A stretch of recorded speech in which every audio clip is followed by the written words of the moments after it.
What it do, man? Fifth quarter Cowboys. We back in here as promised every Friday with another one. Another freaking Friday. Y'all know this is one of our top live 3, 4 years ago. Mm. Followed by WTF Monday. And I told y'all we bringing it back, and we have been back besides one Friday when I had a personal inconvenience. But other than that, we are back, and I got my bro Eshad with me. What's going on, brother? I'm doing okay, man. How are you doing? I am awesome. It's Friday. I feel good. We got football Sunday. Mm-hmm. We got another glimpse at the Eagles, another team in our division. Mm-hmm. Last night they almost blew it again. But with that being said, they're 2-0, Mm-hmm. and they're looking very beatable, if I must add, because they were stinking it up last night. Yeah, Did you catch in that game? Have you heard about it? I saw from the end of the second quarter. Okay. Uh, I think, yeah. I mean, not to touch upon that game too much, but once that touchback thing happened before halftime, I think that's shifted their momentum. Are y'all still ready to give Cooks his gold jacket? Who said that? What Who are you the hell talking said about? that? His gold Nobody. jacket, dude. He's played a game, man. Like, what the heck? Come on, we've never said that. We didn't bat an eye when we got Cooks. We didn't even like. We I didn't even. I don't remember anybody. I mean, at least you and me. I don't remember like. I didn't do a video. I didn't do nothing. I was glad he was an addition to what we have, but it wasn't no uproar about it. Yeah, But when he anyway, salute to everybody in the chat. Salute to Eastside Harold. Salute, salute, salute. We're gonna get this show rocking. He said, "Cap." Okay. Anyways, um,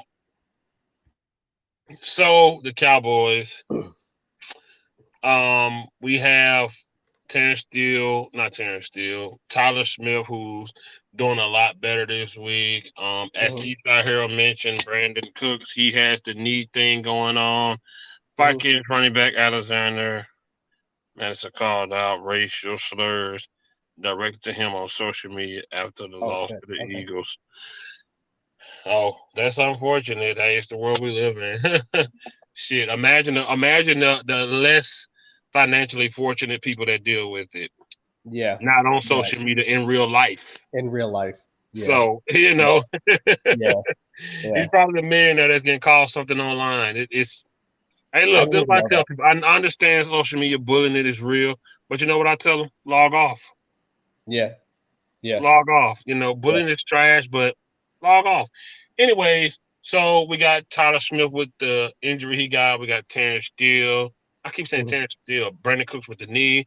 With the knee. Donovan Yeah. Wilson, who's been out forever, who's Yeah. doing a lot better. I'm hearing now. We're going into this Sunday, possibly not having those three. Hmm. Um, we have the Jets. Yep. They have Zach Wilson. Aaron Rodgers is out for the year. Hmm. Um, just starting out for me, Hmm.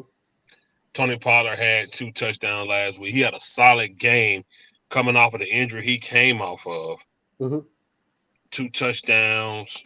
That was pretty good coming up. I mean, that's pretty decent. Yeah. Yeah. We got a couple of touches from our other DB. I mean, running backs. I want to see CD get a good touchdown. I like CD touchdown. I want to see CD have a game this week. Hmm. The Jets defense is legit. Hmm.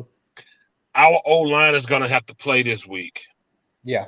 Yeah. Our offensive line is going to have to play. The Jets, they're legit. Yeah. Their Yeah. defensive line is legit. Yeah. Um, I don't have doubt about our team, but this isn't you know that Giants defense that we went up against. Hold on, we got somebody in her. Who Right. we got? Cowboys corner. He is so cap. What's up, man? What's up? We got What's Cowboys up, corner in man? the How you house. doing? What's up, brother? Hey, Tori. You told me 8:45, and you've been live for 4 minutes and 37 seconds. You said no, sir, so I went on and started. I thought you wasn't coming. No, sir.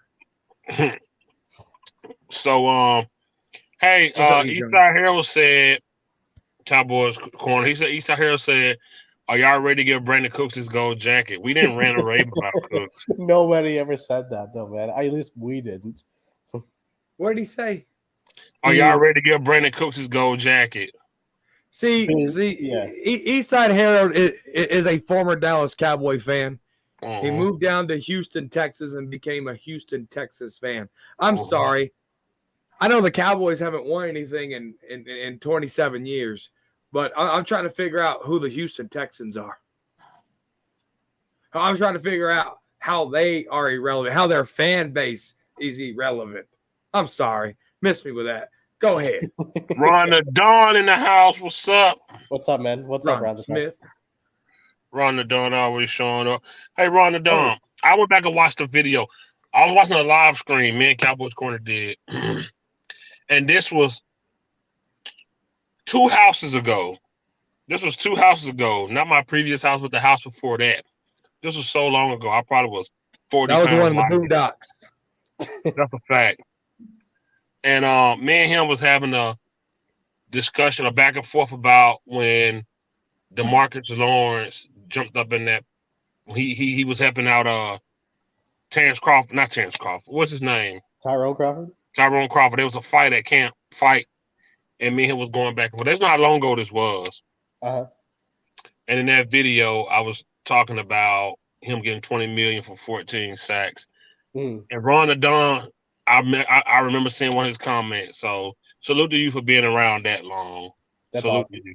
That was a long time ago, and you was in the chat. So salute to you, bro, because you've been around a long time. Yeah, That's his name was just Ron Smith back It then. was just Ron Smith. That's a fact. Now he's Ron the Don Smith. Next year you better be Ron Kicking Ass Smith. Now he's Ron the Don, the legend. Fact. Smith. You should be a ring announcer. That was pretty good. That was pretty good, man. What I Joe like that. Dirt said, then you could change your name from kicking wing to kicking ass. I would. Yeah. See when I play Call of Duty and Mhm. proximity chat's on, which means when I kill somebody, they can hear me, I can hear them. So I get and you only get like 5 seconds to get your word in. So I say, you're ass wipe, I'm team wipe. That's what I say. That's what they hear whenever you ass wipe, I'm team wipe. That's what they hear whenever I kill them. Oh, Jesus. Okay. So, like I was saying before you came on, I would like to see CeeDee Lamb go over 100 this week. Now, I understand Who? that CD. CeeDee Lamb, our best wide receiver we have on this team, 88. No jacket. Mm-hmm. Oh, my God. Oh, okay. You're gonna. Okay, I'm so sick. I'm telling y'all, man. Do not. You're gonna Yo, go there. Oh, Oh, them glasses is fire. Oh yeah, brand new. Got They the are Ray-Bans. fire. nice. Got the Ray-Bans in the house. Got the Ray-Bans. Oh, I'm telling y'all, this man low-key, he low-key rich. Is that so, Cowboy? I got too many doctors in the family. Each other relate.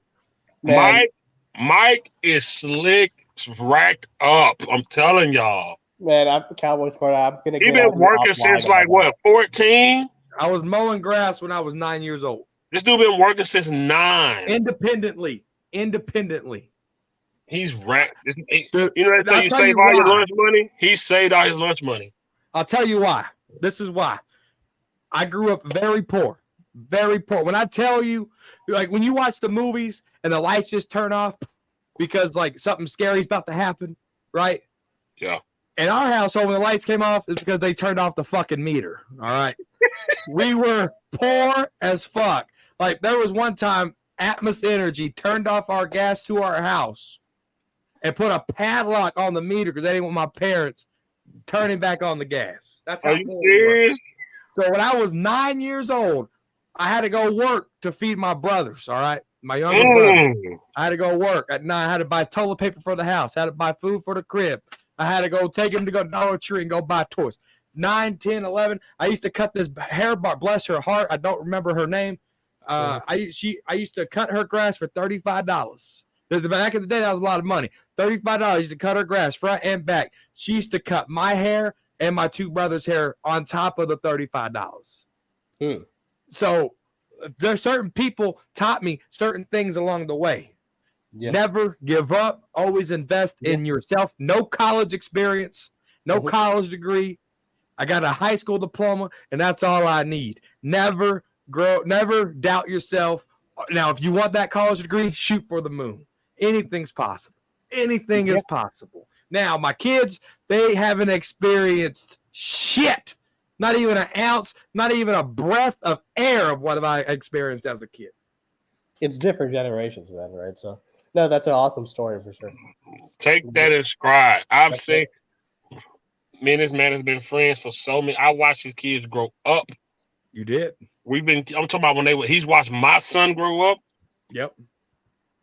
And ever since he's been a hard worker nonstop. So take it. Don't ever give up. Listen to him. Definitely. Listen to him. Never give up. Always believe in yourself. 24. You 24, you saying? Yeah. And he makes film. Whatever your dream is, stick to it, believe in yourself, and you'll get to your goal. Put in work, man, at the end of the day. No one's going to care about your life as much as you do. There you go. So, at the end of the day, you got to put in the effort. If you don't do it, why the hell would anybody else? Like Deion Sanders said, yeah, you can talk all the shit you want. You didn't make me, so you can't break me. Exactly. Yeah. All right, Mimo, what it do? But yeah, like I was saying, I want to see CD give me $110 this week. I want a touchdown from CD. I want to see more. I want to see more of whoever our number 2 is. Mm-hmm. I want to see more Prescott this week because eventually you can't just be a bus driver. There's some games where you're gonna have to do a lot more. And I want to see it against a legit defense, and that's this week because the Jets are legit. Agent, what's up? What it do? They are legit. Cowboys Corner, what are you looking for this week? Looking for consistency, right? If you look at my pregame video, that's what I said. Consistency. And I don't need consistency of 40-0, 7 sacks, 2 interceptions. I don't want that consistency. It would be great if I can get it. It's almost impossible to do that back-to-back games, all right? It's almost impossible. The consistency that I want to see is the defense playing at a high level. The offense taking care of the ball. I know Tony Pollard fumbled, but the offense taking care of the ball. The Dak Prescott driving the bus, all right? Kellen Moore was the flat tire to that bus Dak was driving. Mike McCarthy, he's Mr. Fixer Flat. He's going to get that bus moving, all right? Get that bus moving. Take control of the ball. Use your running game. Use your wide receivers. There could be a chance that Brandon Cooks misses this game. Okay. All right? He does have an MCL sprain. You can play through that, but this is the Jets. They got a really good defense. They're going to be very physical. Cowboys need to watch that physicality. So do you risk Brandon Cooks for one game, or do you let him sit and call up a wide receiver like a Jalen Brooks, 7th-round pick? All right? Oh, boy. So be mindful of that. But the only thing I'm looking for 5th quarter is consistency at fundamentals. Okay. Eshan, before you go ahead. Yeah. I want to ask Cowboys Corner this. As a former football player at multiple positions who've had injuries, how serious is an MCL sprain? It could be serious. So that the MCL in your knee is very tender. All right. Okay. So I got plantar fasciitis right now. All right. And they always say once it rips, it's great. I don't want mine to rip because I don't do enough workouts to get the surgery, do the rehabilitation. It'll hurt me to do surgery versus an athlete getting surgery or letting it rip. So just with that, my plantar fasciitis is very sore. Same thing with the MCL. Okay. And you don't want to aggravate it in any way to make it worse, which it can lead to something worse. So you just got to be patient with it. You can still play and run with it, but one bad move, a non-contact injury could possibly happen. Yeah. Okay. Eshan, what you looking for from our team this week against the Jets, who has a legit defense? Mm-hmm. So what are you looking for this weekend? Well, Cowboys going to steal my thunder a little bit about the consistency because that's exactly where I was going to be going. Because I think, and I've said this numerous times to both you guys, right, to where it's like that's really where as a Cowboys fan, that's what worries me the most is our lack of consistency. And so that's exactly from week to week, that's what I need to see, consistency. And Of course, like Cowboys Corner said, it's not necessarily 40-0. I don't need that kind of. I mean, if we get it, awesome, fantastic. But I'm not necessarily expecting that. But I need to see consistency on the defensive side of the football. Don't be getting overconfident just because Zach Wilson's there. I understand we're not playing Aaron Rodgers, but that does not mean that the guys on offense are scrubs either.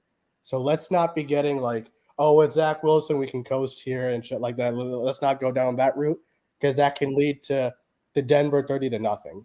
Woo! Don't hurt me like that. Don't bring it up. Oh, I don't want to go down that route, but we know good and damn well when that leading into that game, what all the talk was about, and then what ended up happening. So to avoid that kind of a situation, let's not take them for granted. Now, on the offensive side of the football, I'm with you, fifth quarter. I need to see Dak, step up. Now, I give him a little bit of a grace period for last week because it was the rain. First game of the season, he didn't, necessarily play. He didn't play in the preseason, so there was that factor in as well.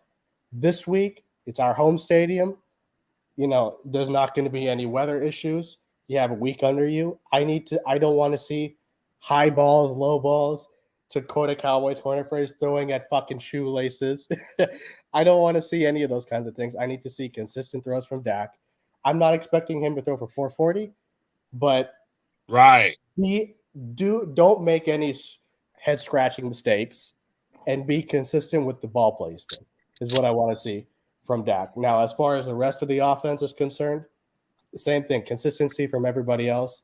If CD goes for $110, that's fantastic. I'm not necessarily expecting that from CD, but at the same time, he does have to show up from top down. Everyone has to step up, and consistency in general is where my big picture thoughts on this game are. Shout out to Cowboys Corner and his merchandise. For sure. Hey, I designed a new shirt. I will be getting it on Monday. You're getting the picture first, fifth quarter. I already know it. Shout I out to designed Cowboys a new shirt. Yeah, that's a dope shirt, man. I like the shirt. Man. Right. I told him it was so fire. That's a fire. No. Wait till you see this one. That's a fire. Real merchandise. Salute to everybody that was around when Cowboys Corner was making those artworks for every team we played every Sunday. Yeah. Fire. My favorite one is still that Redskins versus Cowboys artwork. Still my favorite. Yeah. Mm-hmm. It was so fire. Salute for that, man. But I agree with you, Ishan, about we don't need astronomical numbers from Dak. We just want to see consistency. Exactly. Also, shout out to Cowboys Corner for the two names, Mile High and Shoelace Prescott. Yep. Shoelace Prescott. Yep. Which he's been consistent on for the past 5 years. For as long as I've watched you on YouTube. Well, y'all don't even understand. Before everybody started watching us, me and him was already broke. Like, it's been so, y'all don't understand. Like, we literally grew from our 20s to our 30s as friends. That's not a joke. That's awesome. That's not a joke at all. No, Cowboys Camp, what's up? What's up, Cowboys? Hello, gentlemen. How y'all doing this evening? Or tonight? You just made that day, huh? Man, I just got off from work. Nice. Top flight motherfucking security, Craig. Yep, I'm Craig, not Day Day. Hey, Craig the right one to be. Craig the right one to be. Craig, not Day Day. Day Day the dumb one. What did he say? He said we are not some. He said we something like that. Yeah, we not type 5 security. Easy money. Something like that. Easy money, baby. So the beginning of the topic is I'm asking everybody what are they expecting from this Jets game? What are you expecting from this game? Oh, after hearing that we got some injuries on the offensive line, I haven't checked the sources yet, but that's kind of concerning me right now. Okay.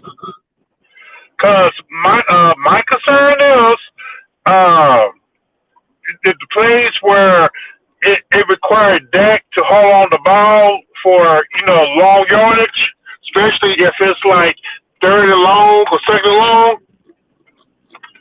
Okay. Yeah, that's my concern. Now, defensively, I think the Cowboys going to knock the shit out of the damn Jets. Yeah. Excuse my language, but yeah, I think they're going to knock the shit out of them. You're looking good on my channel. This ain't Cowboys Corner channel where we only get 3 curse words because he's been compromised by Cowboy media because he on 105.3 to 105 the fan, whatever it is now. There it is. That's the one. That's the logo. That was so fire. That's awesome. I loved it. That one. That one was hard, man.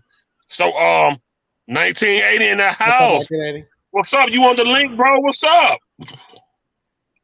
I would love to get your opinion on the game. You want the link, bro? I'll drop the link. What we got right there? Yes. Yeah, didn't you do a Jacksonville one too, bro?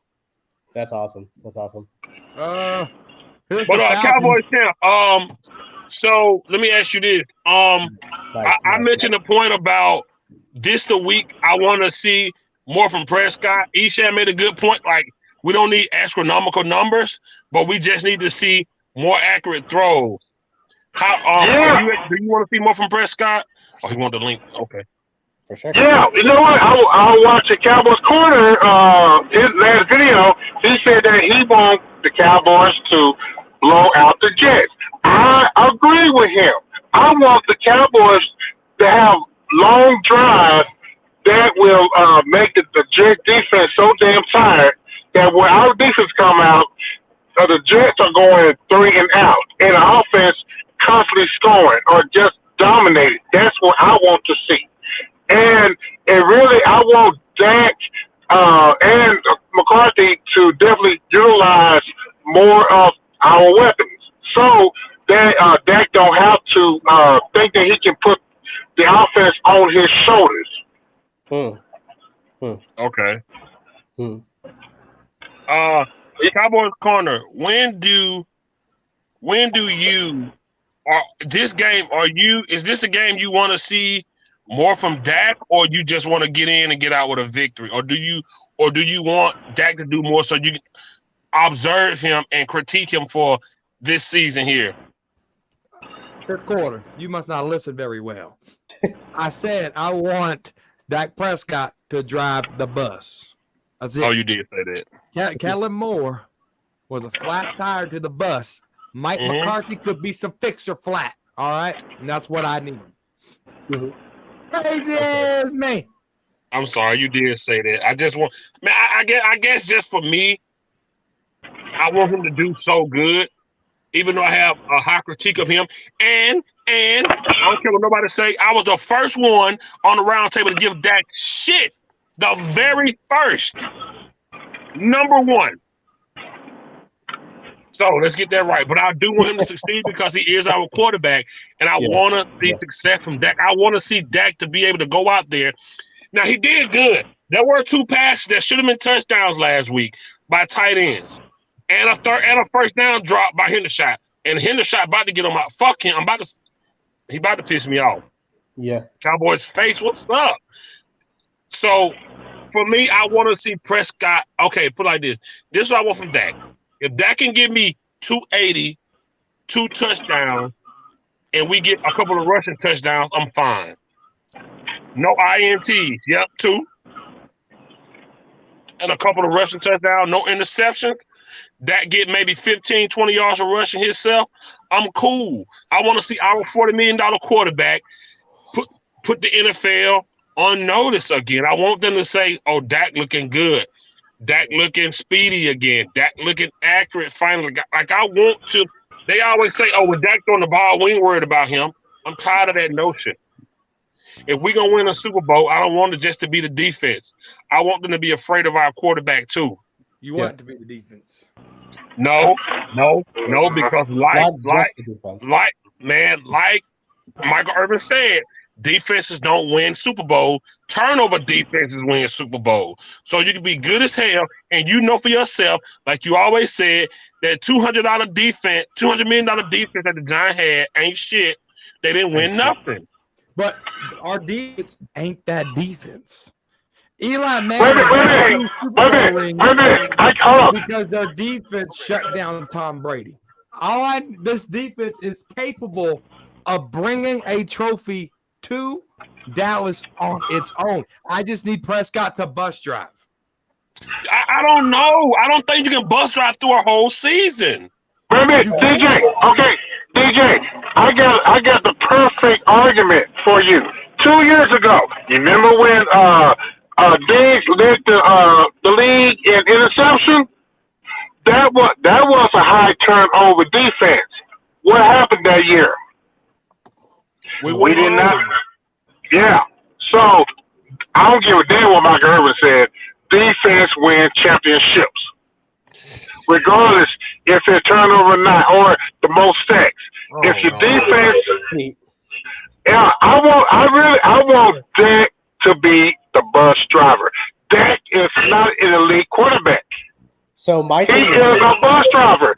I mean, because he don't have the physical gifts like the top tier. He cannot throw the ball on a dime. He has to manage he got to manage better. So wait, fifth quarter before you go, I have a response. So I'm a little bit between all of you guys. My thing is this. That's what she Dak said. has shown us over his That's career. definitely what she said.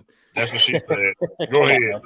All right, whatever, man. But come on, man. No, but the thing is, like, listen, we all know who Dak Prescott is as a player. There's no surprises with him at this point, whether he goes out and lays an egg, whether he fucking, we know who he is. My thing from him is, I just see, I agree that I want him to be a bus driver. At the same time, where my thing with him is like, yes, defense wins championships. I'm the first guy to say that. But you still need at the end of the day, in today's NFL, you have to be able to pass the ball at some point in time. Exactly. Thank you. No. Wait. Before anybody go, I know everybody on here, electricity is flickering on and off right now. I apologize for that. But this is what happens when you bring the power man on. Nice. So if you're behind on your bill, if you ask for the extension and they said they can give you to the 18th, you better have that money on the 18th because they're coming to cut that shit off. And you don't want to miss football next week because the power man is up here and he's here to fucking collect. Dallas Cowboys fan 1980. What's up, brother? What's up, people? Man, what's Y'all going on? good? Ain't it in the house? We good. Man, what's So you going came on? in just in time, 1980. I only want to go back to the topic because I want to get you on this. Michael Irvin said defenses don't win Super Bowl. He said turnover defenses win Super Bowl. For you being on that sideline in the 90s, for you seeing the doomsday defense, how true is that statement that Michael Irvin said? It has some truthiness to it.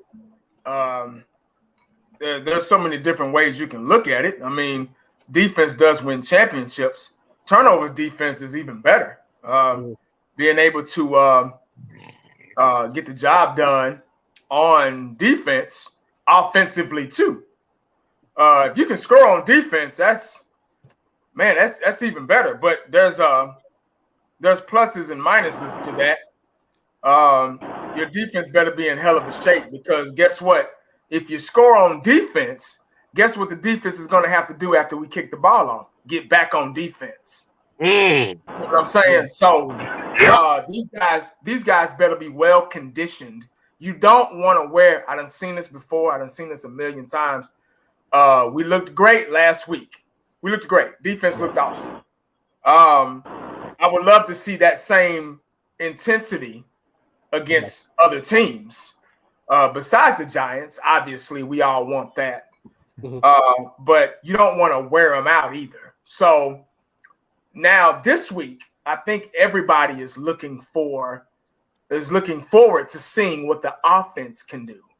Now I'm all for if it ain't broke, don't fix it, But whatever works is whatever works. Defense, I believe in defense wins championships. I agree with Michael Irvin on that. But you got to look at it scientifically and realistically as well. They better be well conditioned because it's like they're playing offense too. Because as soon as you get that ball on defense, you're on offense. You get what I'm saying? So, it is what it is. I mean, they better be well conditioned because they're going to be right back there on. It was good that we were scoring on defense last week. It was good, but how long can they hold that up through a year's time? Now, one game, cool, but through a year's time, it's wear and tear. Trust me, it's wear and tear. And I know we got alternate guy. I mean, we can get other guys in there and things like that, but you don't want to wear them out. We want to see what this offense can do. I'm all for if it ain't broke, don't fix it, like I just said. But you don't want to wear your defense out. You want them to play at that level all the time and be, I get it. It's not a video game. It's not like you turn off fatigue and all that stuff, man. These guys are human beings. They get tired. And you can't perform when you're tired. I've said that a million times. I think everybody is looking forward to seeing what this offense can do. We didn't really get a taste of it last week. It's something new. We gotta pump our brakes too. It's just one game. So I think we were looking for Dak Prescott to throw for 500 yards and Pollard to run for 120 and CeeDee Lamb to get 150 yards. We were looking for that all in the defense to play well, all in one game. That's one game. Possible. Yeah. All in one game. So I think we need to, relax a little bit and see what's gonna happen this Sunday coming up against the Jets. Jets are a tough team. They got a good defense. I was looking forward to playing Aaron Rodgers, but he got hurt or whatever. God bless him. But it is what it is, man. We'll see. Easton, you was in the midst of your point about how you feel about the defense and the turnover defense. You can go ahead and finish. Yeah, no, it's all good. It's all good. So my big picture point when it comes to the defense versus Dak, man, my thing is this. Yes, Dak's an average quarterback. Yes, he's a bus driver quarterback. But at the same time, this is not 2000 to where it's like back then the league was a run-based league, and you can have like the Giants, for example, carry a quarterback. You can have the Ravens carry a quarterback to a Super Bowl. Like they did Trent Dilfer. Right. So my thing is, it's important, yes, from a standpoint that when Dak does too much, he turns the football over. I'm 100% in concurrence with that. But at the same time, we do need him at some point in time to make the play. And unfortunately, I haven't seen it from him in these past 8 years. But that's the league that we're in. So it's kind of like, pertaining to specifically the Jets game, it depends on how the game goes. It all depends on how the game goes. Now, if he's coming, I don't need him to throw for 440. I just need to see consistency from Dak on a week in, week out basis, as I said. So if he throws for 440 and 4 tubs, that's awesome. But I don't need to see that from him necessarily against the Jets. I need to see consistency week in and a week out. But big picture, my whole point that I was trying to make is like, yes, Dak is a bus driver, and I agree, Cowboys corner, and I agree, Cowboys champs, that he needs to be a bus driver in a big capacity. However, there will come a point in time if we make the playoffs and he's facing another quarterback who's dropping 30, if for whatever reason they drop 30 points, we cannot have Dak be a bus driver in that situation. It's not going to work. You know what I'm saying? So like for me, that's kind of where it's a little bit of like, we have to see it from him, but we have not seen it from him. So it's to be determined. So that's kind of where I am like a little bit, like this with him. So, but that's kind of where the point that I was trying to make. Yeah. Right. That's what I'm saying. So Cowboys corner, this is for you. You don't think keeping Dak Prescott as a bus driver and a game manager is keeping him on the titty all season? There will come a point where the defense can get beat a lot. There are some times where offensive coordinator can figure out your defense and your offense has to put up points and they shut down your running game and your quarterback has to be able to get those wide off the ball, to get those tight ends the ball, to know when to do an RPO, to know how to read defense and read the blitz. There will come a time where Dak has to show why he got paid that much money. You don't think keeping the training wheels on will hurt us in the long run for this season? That's a Cowboys corner. No, I know. Like, I'm not saying. Obviously, there's going to come a time where Dak has to do that. So when I say bus driver, it's setting up the running game, establishing play action. Dak Prescott is phenomenal. QBR, completion percentage, all the above, phenomenal in play action. You set that up, that's going to open wide receivers up. That's going to open tight ends up. But you have to establish the running game. You have to establish a running game in order to do that. And then when you establish a running game and you run it down their throat, and like 1980 said, well, Cowboys face in the house, baby. And like 1980 said, when the lungs are pink and you got to dig down deep inside you and keep fighting. The offensive line, the running backs, they have to keep the ball moving. You got to keep your defense rested. Dak Prescott, the only thing you got to do is keep your defense rested, be very efficient. Tony Romo, his best year as a quarterback was in 2014. Yep. They ran the shit out of the ball. And what happened? Everybody got touchdowns. Everybody ate. Whoa. Touchdowns. Whoa. What? 2014, Dez Bryant 16 touchdowns, T. Will 8, Jason Witten 7, Gavin Escobar 4. So they threw it a lot too. Go ahead. No, he didn't throw it a lot. Look at the numbers. We had the best running game in all of football, and that set up play action. It was a run first team, yeah. That set up a lot of things. That's all. Cowboys face gone. He left. Cowboys face come back. No, but that's what it is. That's all I need from Dak. I don't, because when Dak throws the ball 35 or more times, we're losing. I agree. I definitely agree with that. I was coming to you, Cowboys champ. So what I'm asking is, and this how I'm just saying how I feel. I understand what they say about defenses win Super Bowls. They go back to teams. They had a stacked defense and all that. But those teams, what people don't know, Trent Dilfer didn't play that whole season. He came in the playoffs, and they needed him to drive the bus then. But prior to that, it was a different game. You know, like this ain't the 97, 98 Broncos when TD was killing the league in rushing. Ooh.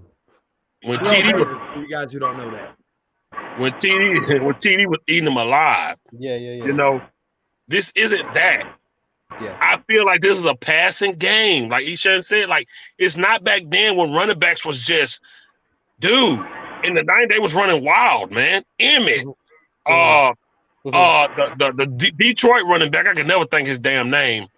Barry Sanders. Those days, man, it's not that.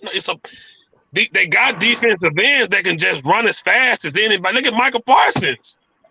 They're fast now.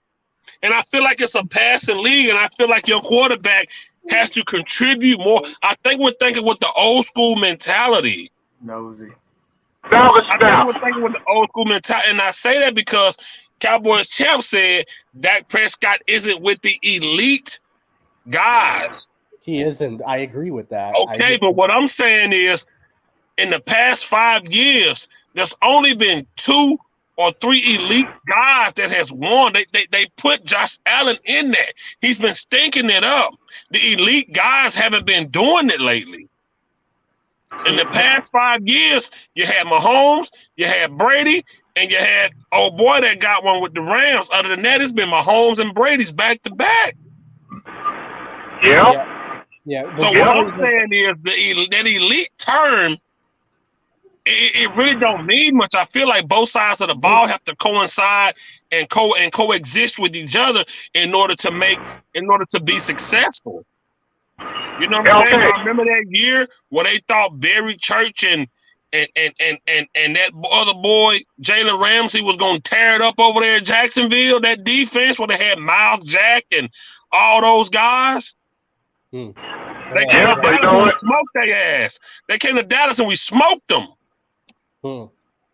So what I'm saying is I think we get hung up on that old school mentality, but now it's a passing league. You gotta be able to throw the ball. You gotta be a good quarterback, man. That's why I feel like we're going with Trey Lance because it's not all about defense anymore. Yeah, you got to be good to stop the opposing team from scoring, and defensive scores are good. But I also feel like your quarterback, even if he don't need to get it done, he has to be able to get it done. You got to put a condom in your wallet, whether you know or not she's going to give you the draws. You just got to take it anyway. With the cat. You got to take it with you anyway. With the You just black got to cat take it sitting there with you. You looking at don't you. know. With the black cat staring looking at you.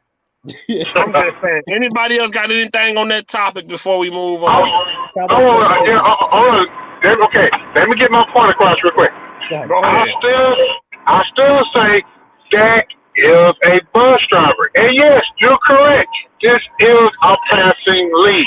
But looking at Dak, his progression in the last 5 years, when Dak at his best, when he's doing, like you said, when he's doing play action and you're doing RPOs and he's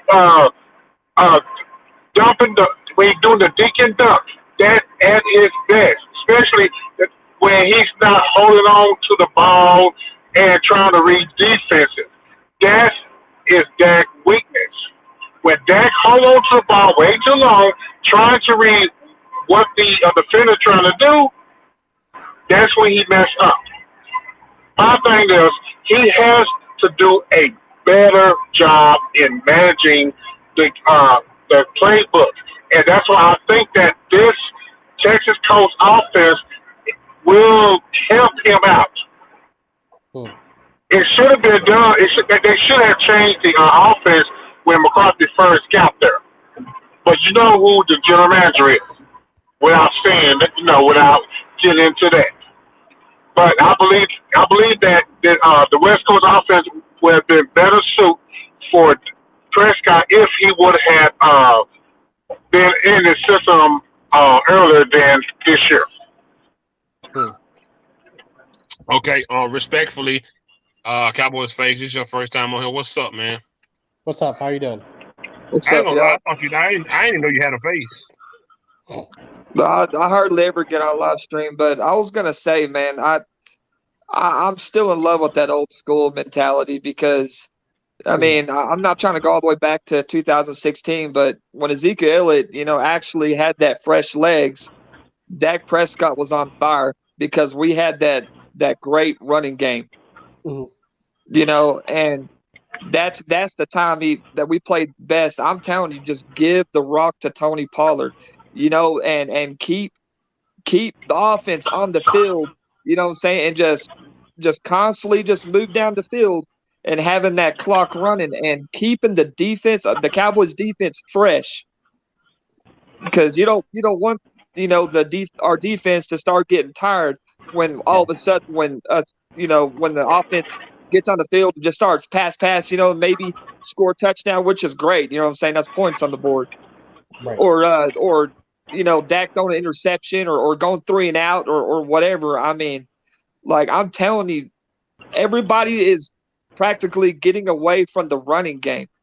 I know Pollard has been injured, from the 49ers, and I want to see how he's going to do because he got the ball a few times, man, and he took off. We just didn't really get to see much of that Texas Coast offense, what we're going to call it, I mean, because that defense just lit it up, and we kind of just threw in offensive plays here and there, but that was a big lopsided game against the Giants, and I'm telling you, give the ball to Tony Pollard, and then give it to Dowden, and then, use Turpin in the backfield a few times, then give it to, how do you say his name, Lepek or Lucky? Lucky. Yeah, Lucky. I mean, I'm telling you, like, I'm not trying to say just be like totally conservative, but I think that the main thing is with Dak Prescott, if we have a good running game, he's going to run that offense very well, and then once our defense goes on the field, man, we're going to be fresh. Because sometimes, then I worry about our defense being on the field too long. Like, I know this is random right here too, but sometimes when I'm looking at Micah Parsons, man, he worries me because, he rushes, he gets by, he gets to the quarterback, but sometimes when you watch him, you see how his back is like constantly bending, and what like his bottom part of the body is planted down, getting through. But when the lineman's pushing him, it just seems like his upper body is being pushed back and his back is bending. So, that's one of the things that I worry about when it comes to Micah Parsons. But I like that old school mentality. I mean, I can go back to 2015. I mean, look at the Broncos defense, because I do believe that defense wins championships, because the Eagles had a defense. 49ers have a defense. They didn't make it to the Super Bowl, but I mean, look at that Broncos defense, what they did to Cam Newton, and that hot offense that he had with the Panthers. Yeah. Okay. So what I want to do right now, I'm going to come to every one of you guys with a different topic about either a different player or a different position. And I'm going to start with 1980, then I'm going to go to Cowboys corner, then I'm going to go to Eshan and Cowboys Shem. And so 1980, the one particular thing I want to talk about is your position. And when you got a guy that's playing one-on-one, when you got a DB that's playing one-on-one with a receiver, what triggers in them to let that receiver go and make a play like Trayvon made on the Giants running back? Because he had a receiver, but he let him go to get the Giants running back, ultimately result in a hit and a pick. What makes a DB say, oh, no, I see who get, like, what transpires that make them be like, you know what? I know what's about to happen. I'm going to let this receiver go because I trust my safety. Like, what's going through your mind live in a play like that to make you trust that something over top is going to help you out with that receiver so you can go to that running back? Well, this is something I've been preaching for years and years and years, is all DBs, especially cornerbacks, this is a tool that they should all have, and that's peripheral vision.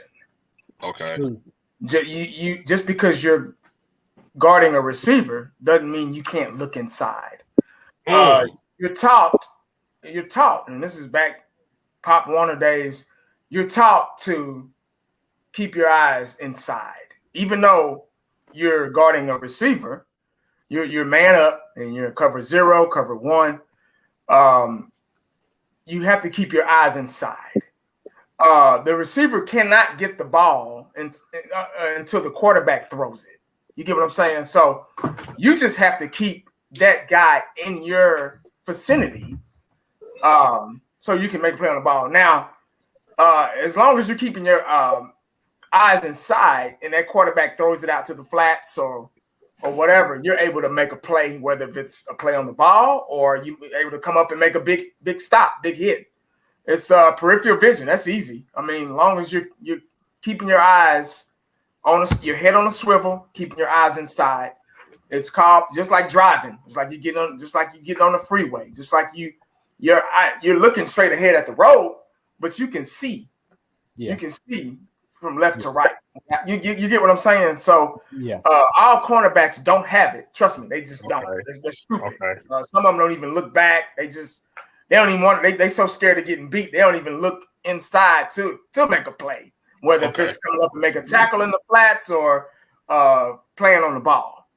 Right. But that's pretty much the word that fits all of that is that vision, having that vision, man, having that peripheral vision.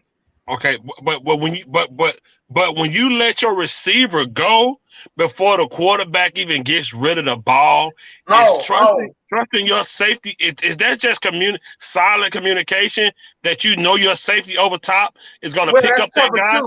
That's cover 2. They're in cover 2. Cover 2 is it's a cloud. It's called a cloud defense. Cover 2 is a cloud defense where you backpedal just a little bit with the wide receiver and you let him go. You let him go. Gotcha. That's your job. If the coach, if Dan Quinn say, all right, cover 2 in the secondary, you got to do what he says.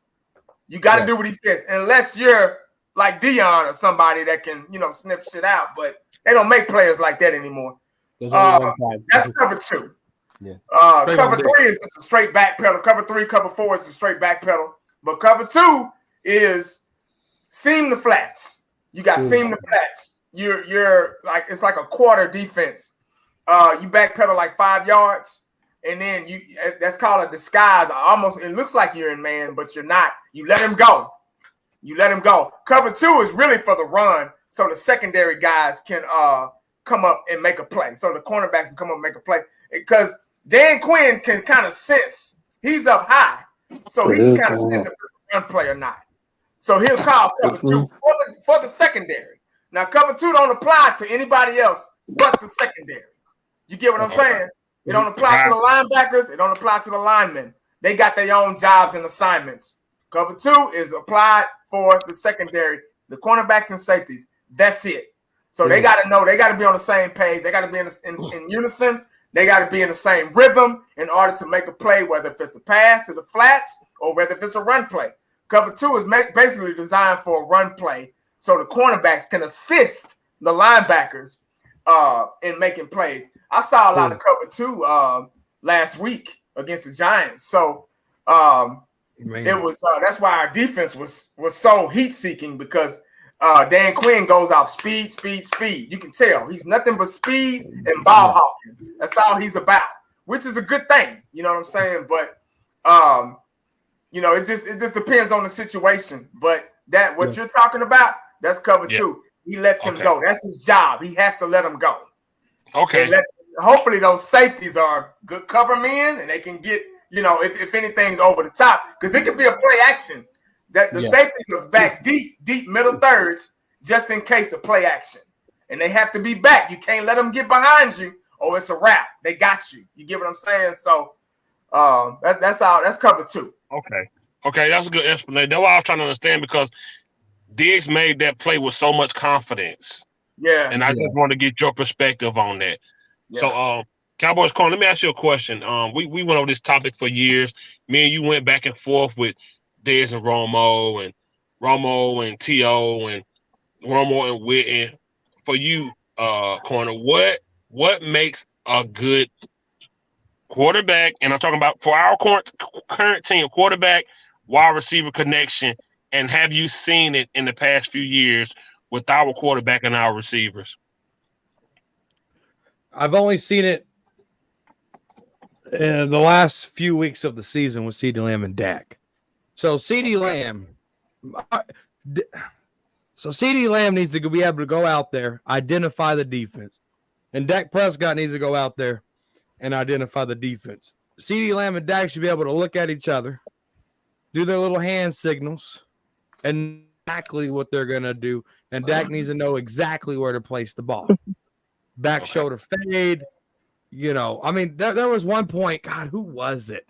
I think you were playing. Oh, no, the Vikings didn't score on us. We were playing somebody, and somebody looked at the God, I can't remember the game. Maybe y'all can say it when I say the play.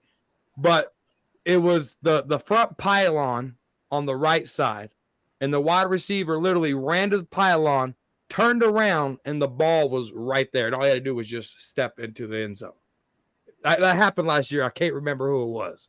But it was – I have no idea. It was beautiful.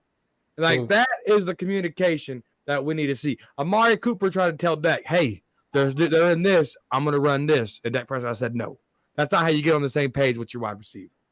They need to be able to identify what they're playing, be on the same route, know where to put the ball.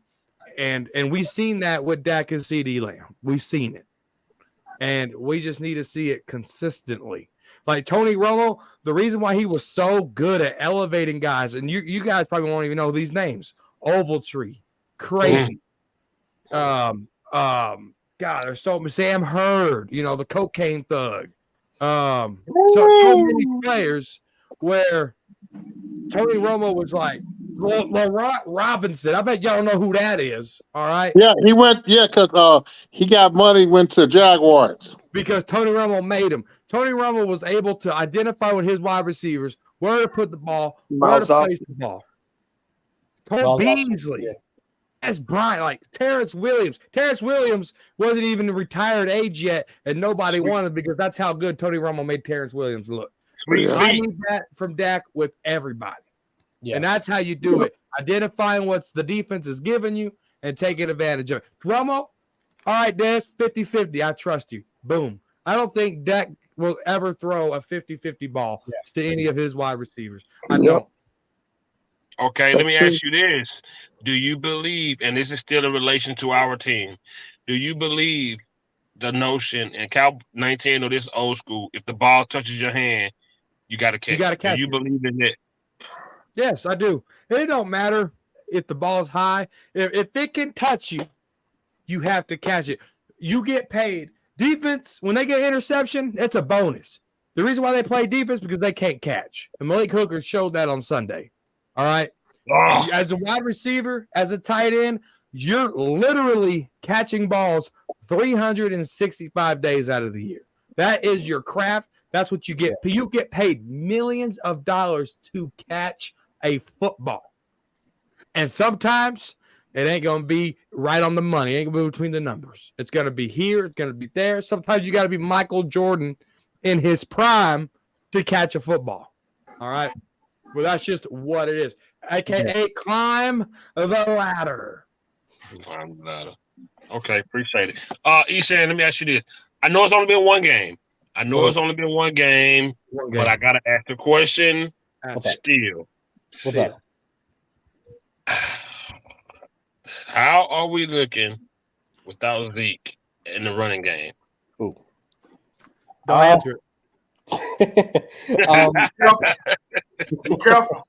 Yeah, that is 1980. Be careful. Be careful. Do I gotta lock my door first 1980 before I answer this question? Drive-bys and thugs. Yeah. I see. Here's the thing. Like you're saying, it's only one game, right? So there's not. Plus, in last week's game, the offense was not on the field so much to the point where it was. We really didn't do anything on offense. It was a defensive game from start to finish, right? But for what, again, like I said in the last show, for what it was last week, I'm okay with it in the Giants game for what it was, given the kind of game it was. My only question mark and concern. Now, the thing with Zeke was, I think we all were tired of the runs up the gut for 0 yards or -1 yards on fucking repeat. I think we all got sick and tired of that. And I mean, but still, I do. My only question is, as much as I love Tony Pollard, I still don't know whether he's our bell cow back. Cowboys Face was making a point about 2016 with Zeke, that being Dak's best year. Zeke was our bell cow. And then 2014 when it came to Romo and DeMarco Murray. So for me, my kind of thing is I love Tony Pollard. He's a fantastic player. He's done really well for us. But I don't know whether he's our bell cow. And given the running backs we have, who is our bell cow? So that's kind of where my, I wouldn't say we don't miss last year's Zeke. We missed the 2016 Zeke. And so we missed that guy that we can give that ball 20, 25 times a game up the gut. And when the fourth quarter comes, he runs up the gut in a Pittsburgh Steelers game and wins the game for us. We missed that kind of a guy. That's because of Des. And, well, I mean, Zeke scored the winning touchdown, if you remember, in that game. But Des Bryant drew the double coverage to open up that hole. Oh, no, he did, for sure. But I'm just saying, my only point being is that we do not miss the Zeke from the last 3 years. Because other than blocking, he didn't really do much of anything. We just need that consistent 4 or 5 yard a pop guy. And I don't know, as explosive as TP is, I don't know if we have that. And so that's kind of where my answer comes into play with that question is like, how are we looking without Zeke so far? It's to be determined. Because last week's game is not enough to answer that for me, because given the kind of game it was, given how much the defense was scoring and how little our offense was on the field, I can't answer that off of last week's game. Now, depending how this week goes, it may be answered, it may not be answered. Who knows as of this point? But it's to be determined, in my opinion, because we have not seen that bell cow back yet. So that's what my answer for that question would be. Okay, 19. You had something you want to add to that? I saw you moving a little bit. Oh no, I was messing with my daughter. Oh, okay. I think I've mentioned that before we had a video, a little Freaky Friday before the season started, Right. about the running game. Yeah, I'm a little iffy about that too. I mean, I love Pollard to death. I mean, he's shown what he can do. But this is our first season with him being an every down back, and he's not even an every down back. We got other backs behind him that's coming in, just like the Zeke and Pollard thing. Now we got Pollard and Dotto and whoever else is back there, Deuce or whatever. So this is our first season with him actually being our starting running back, and they have different styles. Him and Zeke have different styles. Pollard's built like a damn wide receiver. He doesn't have that lower center of gravity like Zeke. I'm not saying he can't run the ball. He's seen what he can do, especially in open space. He's really good in open space. But the 2016, 17, that Zeke did so many different things. I'm just hoping, and I'm pretty sure Pollard can do the same. That's why. And the running game is, like my boy Face just said, running game is important. It is very important. You make your defense better. You rest them. You milk the clock. You keep your offense on the field. You control everything, but you got to have a healthy offensive line in order to run the ball too. And right now, our offensive line is probably about 65-70%. Zach Martin is questionable this week. Tyler Smith he's not going to play this week. He's suffering a hamstring. Tyron Smith I think he has an ankle problem. So in order to run the ball and milk the clock and control the game, in order to do all those things, it's a domino effect. You got to have a offensive line first. Pollard can't get out there by himself and just start running plays and running up the field unless he's Barry Sanders. Barry Sanders didn't need a damn line back in the day, but he's not him. So, but I'm hoping the best for him. I'm hoping that he can run better than Zeke. I'm hoping Dak can prove us all wrong. So it's so many things that we're hoping for. It's just been one game. It's just one game. Exactly. And I think we're already judging how Dak is going to play. We're already judging how the defense is going to play. We're already judging how the running backs and the receivers are going to play. We don't know how we're going to play this Sunday. Exactly. We don't know what type of team we're going to get this Sunday. We're hoping to get that same defense we got last week, but we don't want to wear them out to where towards the mid end of the season where they can't perform anymore. So we're all hoping for a Dallas Cowboy team to get us past a certain point of the season, but it's like my boy Eshan say all the time, it's to be determined. We don't know. Yeah, we don't know what type of team we're gonna fucking get Sunday, man. That's just the bottom line. We can all get on here and speculate and ask this and ask that, but we really don't know. We can just go off of what we saw last week against a sorry ass, ill-prepared Giants team. And you got to factor that in. How good were they? How sorry were they? You get what I'm saying? Could we do that against the Kansas City Chiefs? Could we do that against the Eagles? Can we do that against somebody that's better equipped than the New York Giants? That's where the mystery lies in at. That's where you got to start doing your homework and really start fishing for some shit, because I can round up that Giants team we played at. I can round up 11 guys from the hood and whoop their asses. You get what I'm saying? So, it is what it is, man. Like I say, it's a game, it's a gamble, it's a sport. We're all hoping for the best. I'm not trying to override any more questions or anything, but I just got to thinking about what he was just saying about the running back. My bad. Okay. No, it's all good. Cowboys champ, you there? I guess not. Cowboys champ. I don't think he's here. Oh, he might not be here right now. Yeah, come here. Okay. So when we drafted first round, you hit me up immediately. So that's the question I'm bringing to you right now. Did you see pressure that you was looking for from our defensive front in game one? And what are you looking for going forward from the defensive front? Be careful. The defensive position, the first drive, hell no. the Giants ran right through them. So that means that the pass coverage was stopping Daniel Bryan from making any successful passing. So, but when the Giants started making that mistake, that's when you saw the Cowboys kind of stifle the run a little bit. Now, what I'm looking for this Sunday to see if the Cowboys can stop the run, especially up the middle. We don't know this. Because also the Jets do not have a Barkley. True. So we definitely got to see. So what I'm hoping now, Monty Smith, you're not going to see the real Monty Smith not until probably the 7th or the 8th game of the season. By then, experience should be kicking in then. Okay. I agree. That makes sense. Yep, I agree with that. Okay. I like the response. Cowboys face, man. We had a new addition to our DB. We got Gilly, Gilmore.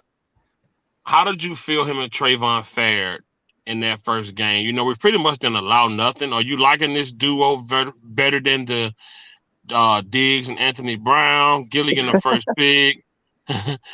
How did you think they fared? Him first game. I'm really happy to have Stephon Gilmore.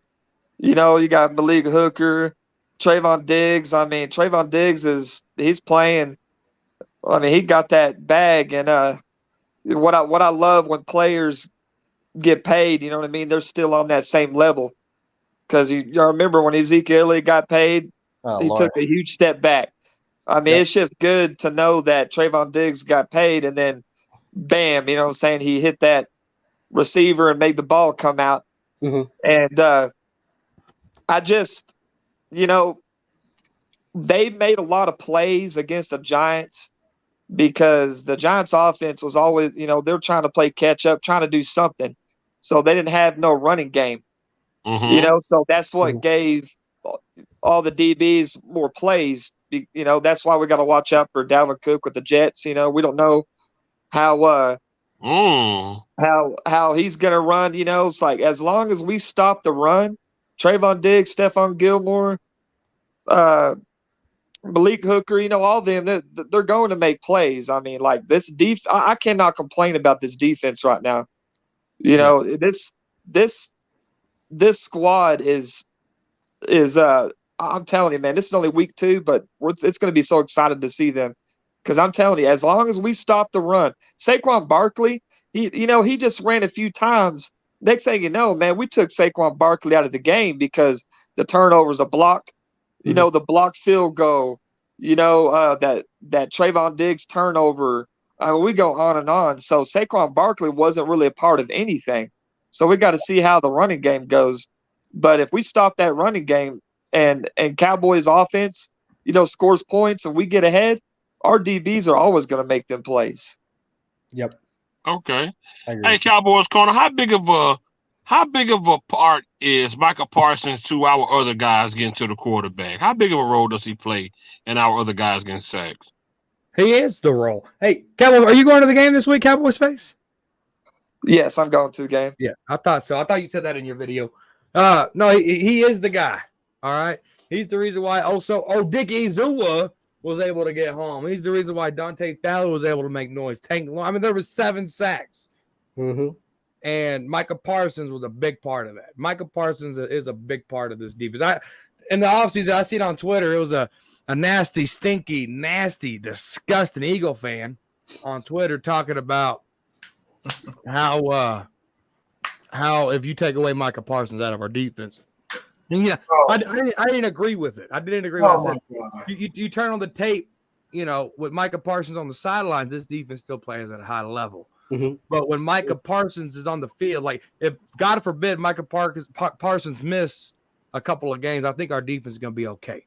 But the defense is even better with Micah Parsons because Micah Parsons, he's the main engine. All right. Like Marquise Bell, Trayvon Diggs. These guys are the backup engine. Yeah. All right. Micah Parsons is the main engine. And when you got that main engine, if you got that main engine moving, shit, it's unstoppable. Yeah. Agreed. Face, what part of town you stay in, man? I'm in Abilene. I was living in Lubbock. Lubbock's my hometown. You know, guns up, Texas Tech. But I moved here last year, and so it's about what 2.5 hour drive now to Dallas. About 2 hours. So you go up an hour and a half north of Abilene, you're gonna hit a town called Vernon, Texas. That was my stopping grounds. Oh yeah. Yeah, I like that. It's comfortable. You hit a little town called Seymour, Texas. You go down the lake over there in Seymour. I recommend you do that next summer. But you go down to Seymour, Texas, and Seymour you see less. It's a small ass town. I went to 5th grade there. Hey, Cowboys corner. I played football. at the Texas Christian University arena there. Or it's not an arena, but you know what I'm saying. I played football there. High school. The Cowboys corner, he's talking to you, man. What do you want? Has Micah Parsons' first 3 years been better than Sean Lee first 3 years? Oh, That's right. That's right. That's right. I'm muting on that one. Come on. That's right. Answer the question. Has Micah Parsons' first 3 years been better than Sean Lee first 3 years? It's two different positions. Oh, God damn it, boy. Hey, no, you not finna do that.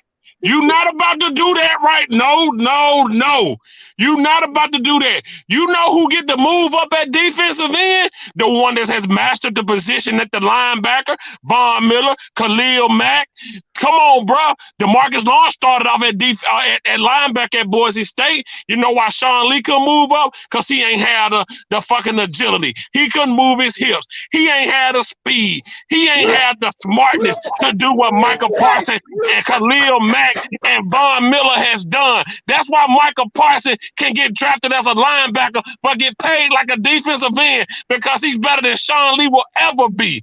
Sean Lee, the first 3 years of playing linebacker, led the NFL linebacker groups in interceptions consistently. Sean Lee had a fucking rock taped around his goddamn hand, and he was still able to pick off Eli Manning. Sean Lee at that position was the GOAT of all GOATs. And Micah Parsons has only played 3 years, and he already got more sacks than Sean Lee has had in his whole career. Linebacker.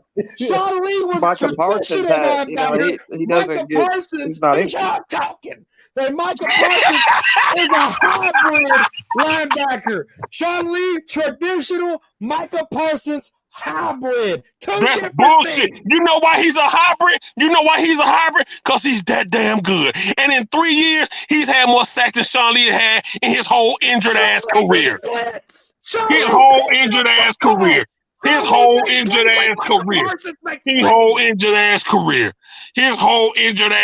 goddammit. He wore that number 50 good because he looked like he was 50 years old every year he played. Linebackers and interceptions, time after time after time after time. Micah Parsons is elite. Sean Lee, healthy. He was elite. Sean Lee had passion. You know, sometimes your body can't handle it. That passion takes over. Oh my God! Hey! You know who get to play? You know who get to play two positions? The best, Deion Sanders. We put him on both sides of the ball. You know who get to play both positions? Travis Hunter, that boy there in Colorado, both sides of the ball. You know who get to change position? Micah Parsons started as a linebacker, but finna get paid like a defensive end because he's the best. You know who get to play one position? Sean Lee, because he ain't play enough games to even be on the damn roster. We're gonna get him half of a coat because he had half of a season. We might get him the sleeves. We're gonna get him the gold jacket sleeve. We might just make him a skull cap and tell him to take his ass to the house. We might not even give him the jacket. We might not give him that. We're gonna give him the jacket and tell him to turn it inside out. Because you can't wear the gold side because you ain't play enough games. Turn it inside out, man. He'll never be Micah Parsons. He'll never be Micah Parsons. Jerry Jones said, boy, you so good. Hey, Jerry Jones said, boy, you so good, I'm move you up to the line. I'm move you up to my D-Law because that's who you're looking like. This is law and order. I'm gonna call it law and 11. Sean Lee could never. Sean Lee could never. Turn on the Penn State tape. That's what he did at Penn State. Hey, and who else played at Penn State? 11 from heaven. Both of them did. And who had a better career? They both Penn State boys. And who did it better? Who did it better? Who did it better? Yeah. Yeah. Yeah, I told him. I told him. Hey, 1980. You don't play multiple positions. You might as well just take out half the Hall of Fame. Hey, hold up. Let me talk to the OG. Let me talk to the OG. Let me talk to the OG. 1980. Am I lying or am I not? When you that good at defensive end, when you that good at linebacker, won't they put you up on that line? Von Miller, Khalil Mack. When you that good, they put you up there on that line because you a dog. And that's what they done did to Parson. They told Charlie, stay your ass in the back. We ain't worried about you. Put Parson up there on the line. Come on, man. When you a dog, people don't even know Von Miller started as a linebacker, bro.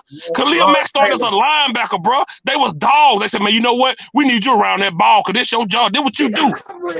Man, when Sean Lee was on the field, man, he always led the team in tackles each game. Oh, Cowboys face, don't do this, man.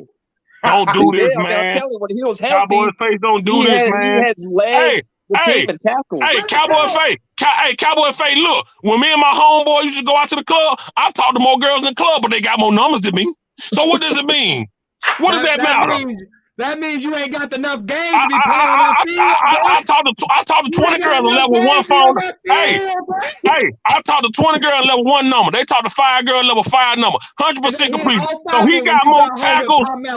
He got more tackles than anybody, but what was effective? What Parsons do is effective. Parsons has caused us. He made us win games with sacking the quarterback, man. Don't tell me what Sean Lee did in the first quarter before his knee started hurting. I don't care nothing about that, man. He'll never be Michael Parsons. He'll never be Nelson from heaven. Sean Lee tore his ACL at Penn State. He was which one is it? Which one, Sean Lee or LVE? LVE. Second round gamble. Yeah. Oh my goodness. Wrong with him, man. Hey,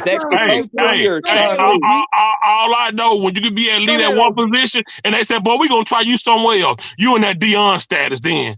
You in that Deion status, and they said, we're going to try you somewhere else. They told Deion, boy, you so good on that side, let me put you over here and see what you can do. Oh, you good over here, too. We got to pay you over here. You making my point. You making my point. Sean Lee, he was the craft. He was the master of one position, baby. Hey, let me tell you, crab macaroni cheese, Nash. We black. We make it in the oven, baby. We make it in the oven. That box shit there, I don't care about no crab macaroni cheese, Nash. Black folk, we don't eat that. We put it in the oven, baby. Oh, we be so crusty in cheese when you cut it over, man. I tell you, you can put it on your plate like a piece of cake. So you get your crabs and macaroni and cheese. Oh my God. We don't do that, man. We don't do that, man. Hey, all I know is Jared told Parsons, boy, you a linebacker, but I'm paid like a DN. You a linebacker, I'm paid like a DN. That was Jared told. You know what he told Sean Lee? Yeah, you can go on time, man. We straight. Go ahead, man. We straight. Oh my goodness. Successful years. And still, when it hadn't been effective, Parsons been in 3 years. All right, guys. They're really good. Official timeout, man. Good Come on, man. at the positions they play. Sean Lee was the GOAT. Get out your mind. You're crazy. All right, guys. Timeout. Yeah. All right. We cool. All right, we good. You're making all right, man. This out here. All right, we go. Last topic out. Last question. We out of here. Cowboys face. I'm ashamed of you. No, sir. Hey, I wouldn't say I was a big fan of Sean Lee, but when he was on the field, man, he was the one. What you say? When what? When what now? Man, you said when he what? Smith cut. That should tell you what it is. Hey, Cowboy fan, you said when he was on the field. Hey, when I was in 11th grade, I could do 12 backflip. I could barely get out of bed now. I don't care about what he was. Because you old as hell. I don't care about what he was. Old ass. Take it easy. I ain't that old. Anyway, cloud of dust. Anyway, LV might have a better career in the long run than SeanLee. You see this? Well, I hope so, because we're in a current situation. Go ahead. All right. We put a bar of soap in his mouth. He talking nonsense. Y'all, hey, look, we started the topic. 1980 muted his shit immediately. Because, God, I wasn't getting in that, dog. Hey, Oh look, my God. look. This is it right here. man, Mason. All right, and so like we always say, like 1980 always say, this is how you call it, what type of season? How you say 1980? I hope season. What you say it be? I think I season. think Season. Yeah. Season. I think Okay, like 1980. Crazy as hell. This I think that. this is I think season. So with that being said, 1980. At this point, with what we've done, with this team, man, Jerry Jones pretty much in this draft, in my opinion, gave the keys to Dan Quinn to draft who he wanted. Yeah, He let Mike McCarthy get rid of Kellen Moore. yeah. He let him pull the card on Zeke. He let him call the plays. Is this a Super Bowl or bust season for Mike McCarthy? Oh my God. I gotta ask it. I gotta ask it. Oh, Make sure to Lord, lock the door, man. you I trying to get gotta us ask the question. you trying to make get sure us to lock shot the up door. on here. Woo, man. I gotta ask it. I get you, man. I understand. Is it a Super Bowl or bust season for Mike McCarthy? Not us. Is it us? Are we in that factor too? I'm talking about the head coach. Is it Super Bowl or his job? Is what I'm asking. I don't think so. Okay. I don't. Nah. I think Dan Quinn is comfortable where he's at. I don't think he wants to be a head coach anymore. I think Dan Quinn is Dan Quinn loves. Yeah, he likes to sit back. He He's has gonna be the head coach of the passion Cowboys. Yeah, Quinn they're has stressed. for defense, man. You can just tell he don't want to. I don't think he want to Okay. go down that road again. Yeah, look what he went through Disagree. with that Atlanta, man. I think he's come on, he's with the He's Dallas happy. Cowboys. He's Yeah. defensive coordinator. He's probably getting paid just as much as a head coach. Right. You know, so Dan he's Quinn would have been sitting with back. the Broncos if it wasn't for Sean Payton. I was just about to say that. Yeah. Dan So, Quinn would be with the Cowboys Broncos corner, right how now. do you feel? You feel like it's a Super Bowl or Mike McCarthy job? Me, Yes, sir. the crazy ass man, asking me a question. Yeah, go ahead. Dude, it's NFC. I wouldn't say as far as Super Bowl or bust. I would say NFC Championship game or bust. Oh, okay. Yeah. Okay. Yeah, that's good. Okay. That's a good one. Okay. That's Okay. fair. Because Jerry Jones is sitting back looking at this defense time in and time out. He knows what he went out and got Cooks. He went out and got Gilmore. He drafted the tackle, something that he hasn't done since Russell Maryland, to shore up a running game. So Jerry Jones was satisfied on offense and defense going into the draft where he said, you know what? We're going to do something we haven't done since Russell Maryland. We're going to draft a defensive tackle. We're going to draft a Baconator. So Dan Quinn, Mike McCarthy, they sold Jerry Jones this. Jerry Jones is bought in. Look at all the guys he's paying. Jerry is active, all right? Okay. And we haven't seen this type of Jerry in a while. So Right. it's going to fall in the lap of Mike McCarthy if it don't work out. Because Okay. Jerry talked about not going all in. He kind of went all in. He said, Yeah. Trayvon Diggs, here's your money. Don't worry about business decisions now. Go out there and make plays. Micah Parsons, we're coming for you. You're all right. Dak Prescott, you about to make $60 million next year. We're talking about an extension. Jerry is going all in on the players. You can see it. You can feel it. As much as we want to knock Jerry Jones has relatively been quiet as of late. Right. He's been really quiet. He's letting this team talk. 1980, he's letting the pads do the talking. Yes, And I'm sir. not surprised. But with Jerry Jones, if Mike McCarthy don't get us to an NFC Championship game, as pissed as Jerry was last year, this is the last straw for Mike McCarthy. He has to get to an NFC Championship game because Jerry Jones is sitting back watching the pieces fall. Okay. This question for everybody. Isham, I'm coming to you first. What's up? Are we putting too much in our first round pick? Are we expecting too much out of Monty Smith right now? The six of us on here, no. Generally, I think as Cowboy fans, we put too much on a lot of rookie players. Yeah. Yeah. Because you have people, 1980 made a video too about this. Man played one preseason game, and people are deeming him a bust. Like, really, is that where we're going with this? He paid 3. And I'm just like when he made that video, I was like, when he made the video, I'm like, come on, man, he's played one preseason game. Give me a fucking break. I'm just like, I mean, this is his rookie season. He has to he has to learn, man, at the end of the day. And so it's easy to say, oh, because he's a first round draft pick, we have expectations. You need to come in here and, wreak havoc and all this other stuff. But you got to take it into account maturation for a player. He's a talented player. There's a reason we drafted him in the first round. He's a talented player, but we need to let him have his growing pains. I think not just the six of us on here specifically, but generally as Cowboy fans, it's like, let's not jump the boat so quick. I'm scared of water. I don't jump the boat. let's let him grow. And I'm black, and we definitely ain't jumping no boat to get no water. Oh, no. No, I mean, I'm not talking about the six of us on here, but I'm just saying, like, I mean, we need to call it. It's good to call him out on his mistakes, but I just think it's good to call him out on his mistakes, but let's not, I'll use another word, jump the gun or whatever terminology you want to use, but you can't use the word gun in day and age. All right, Cowboys Corner, whatever you want to use, man. It's you fill in the blanks, but yeah, the point I'm making is like, yes and no. We're putting too much stock on them. It's like my pronoun, it ain't blank. For us, no. Generally, as Cowboys fans, yes. But that's my answer to the question. Cowboys champ, big dog. When we drafted him, you text me immediately, man. Do you feel like the Cowboys fans are putting too much on Mozzie because of his size and his strength, and they just expect him more than they should? Majority of the Cowboy fans out there are straight idiots.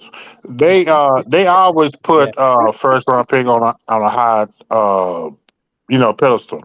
And I said, I'm sticking to my gun. You will see the real Mozzie Smith by week 8, week 9, when the lights start going off in his head. Knowing where everything starts slowing down. But Mozzie Smith, about the defensive line, especially the tackles, they got to play good as a whole, not just one individual. Mm-hmm. Because we don't have, because Mozzie Smith is not no Aaron Donald or going back to Warren Sapp. He's not that.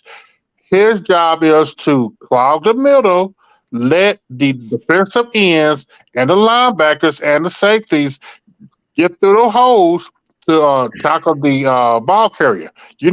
See ball, get ball. Yep. I love when them old school guys talk about it. Boy, I love it, boy. Cowboys champ, big dog, man. How you feel? How you feel about what we doing with Mozzie Smith and his growing pains, and people feel like he ain't living up to the hype already, and we not even two games in? Yeah, we haven't even played 2 weeks. Who's this question? It was for Cowboys face. Unless is he awake or he sleep? Oh yeah. I mean, you know what, man? I don't care. Like, just I don't want to listen to the Cowboys fans or whatever. Just let Mozzie Smith, just wake up a little bit. Eat a bowl of cereal. Just kind of do his stretches a little bit. You know what I'm saying? And start walking out that door and just let him do what he does. I mean, because we're all good. Like, Cowboys fans are always going to hype up players, man. Every time when there's a, first round pick of somebody, we're going to, because I went nuts with CeeDee Lamb. I went nuts. I laughed at Eagles fans, and I automatically thought that CeeDee Lamb was going to be a star, and apparently I was right with that. You know what I'm saying? But Mozzie Smith, man, just when I look at Mozzie Smith, I don't know what it is. It just reminds me of B.J. Raji. You know what I'm saying? And he's just going to be there to fill in the hole. He's just going to be a teammate that's going to help out on that defensive line, and just let people have all these opinions about him. But I think he's going to be all right. I just like Cowboys champs are saying, I really think later in the season, that's when he's going to start, stepping it up. It's kind of like when I saw DeMarcus Lawrence, in his rookie year. It kind of took him a minute, but he got it going. I'm not saying that DeMarcus Lawrence and, Mozzie Smith are the same, but you know what I mean by that. Mm-hmm. It's always going to take time. Just let us Cowboys fans hype him up or even just call him a bust. I mean, because week 2, we just don't know. We don't know yet. Okay. Exactly. 1984, I bring it to you, man. I had to tell you, bro. I had a driver roll over in El Paso, man. What? Roll He had a over. rollover in the clutch. whoa. Fumbling Damn, dirt. you all right? Yeah, he all right, man. He rolled over, man. We ran the camera back, bro. He was texting on his phone, man. Oh, I rolled that's a over no-no. his head. Yeah, you can't be doing that on the job, man. Can't do that, man. Fired him Especially not- immediately. He Especially lied on like the- he wasn't texting. He lied like he didn't have his phone. We rolled the camera back like the man playing Roblox or something. He had two hands on the phone. I said, God damn it. Well, Oh, shit, you I lied trust, about it too? I Oh, trust man. the camera. The camera talks back. It'll say, like, if we pick up our phone or something, it'll say distracted. What? Yeah. Wow, okay. Yeah.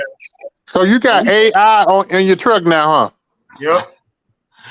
Okay, Damn. so 1980, this was my problem. 1980, this was my problem. I tried to contribute his strength to his play on the field. I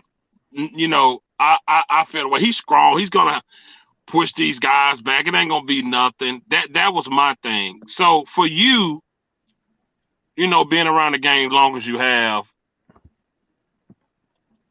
is it really just knowing the game? How much does strength play into the fact of being a good, defensive guy like that up in that front line? Well, that's already a number one potential right there. Strength. That's a good question.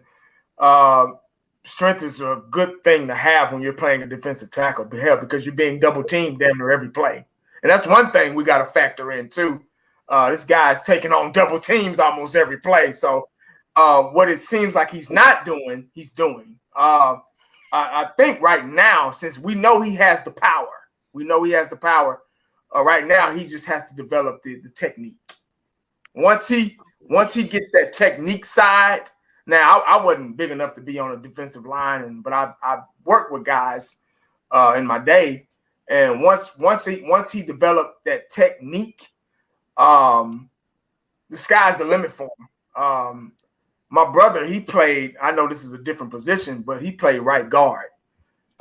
He's just, my brother's what, 6 foot tall, 240 pounds.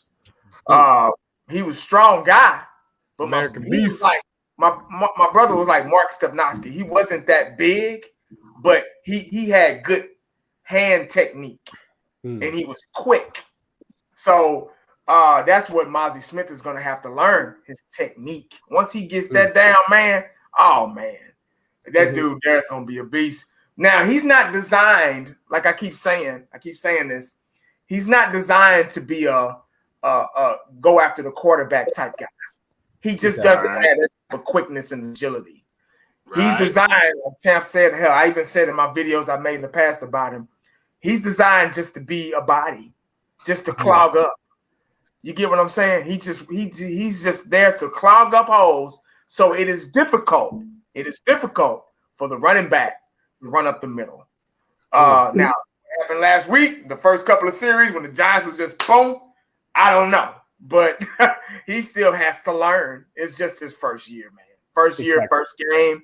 I agree with my boy Champs. I think later on in the season, he's going to finally get it. You get tired of getting your ass whooped. That's one thing. You'll get tired of getting your ass whooped in the trenches, and you're going to learn. He's going to learn real fast.